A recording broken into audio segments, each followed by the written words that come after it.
Shifting focus to some international news, breaking news coming in on the ongoing tensions between China and Taiwan. The Chinese Foreign Ministry has tweeted, and I quote, "Both sides of the Taiwan Strait belong to one and the same China, and Taiwan is a part of China. China's sovereignty and territorial integrity have never been split.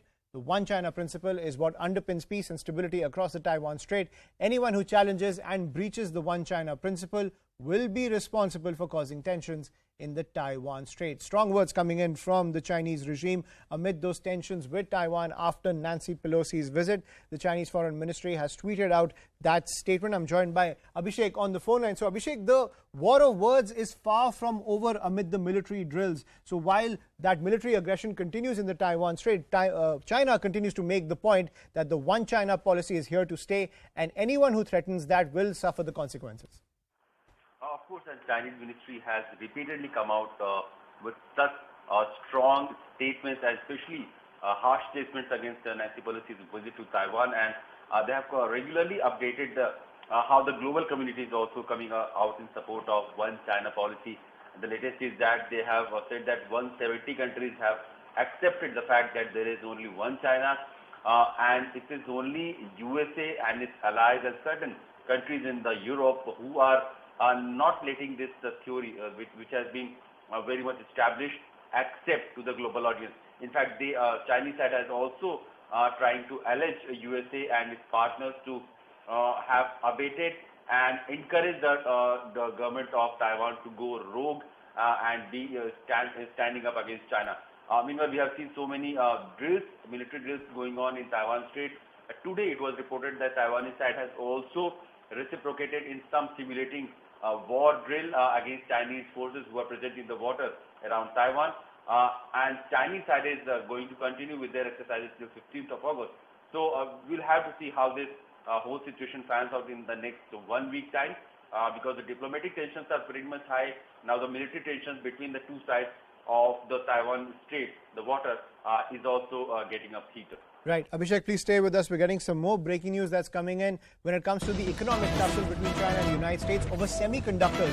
Now, US President Joe Biden has made a major announcement. He has tweeted, and I quote, "Today I sign into law the CHIPS and Science Act. It's a one-in-a-generation law that invests in America by supercharging our efforts to make semiconductors here at home. Today represents a more secure economy, jobs, and a stronger future for our nation. America is delivering," end quote. The final version of this act sets aside over $52 billion for the research, development, and domestic manufacturing of semiconductors. So that big move also coming in from the Biden administration, Abhishek, where semiconductors was the point of contention also between China and the United States, especially in the post-COVID era. But now Joe Biden giving this major push to the semiconductor industry through this government subsidy, this also coming right ahead of the midterm elections.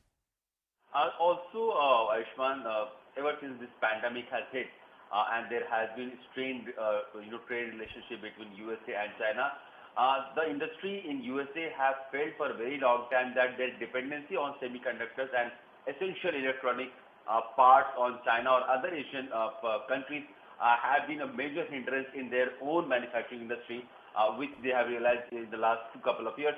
And now, looking forward to a very robust future of automation and machine learning and everything which is related with electronic manufacturing, this investment or this whole decision of Biden administration is going to be a long shot, and it is actually going to help the USA industry for a very long and robust future. It will strengthen their national security also, because the chip is very sensitive part, and if USA is trying to create its own manufacturing base, the chances of tempering these chips or these equipments and them being used for any espionage purposes will reduce significantly. The funds also comes with certain restrictions, so that the investors or the companies who get support from the government cannot take those funds away from other locations outside USA to some other manufacturing bases. So taking all the consideration into account, Biden administration is trying to create a larger semiconductor manufacturing base in USA, which will help accelerate the growth of not only USA's own manufacturing companies, but also it will become a large manufacturing base for the entire world market. Absolutely. Thank you, Abhishek, for joining us on the phone line when it comes to those updates coming in on that tussle, be it militarily as well as diplomatically and now economically between China and the United States. We're going to take a short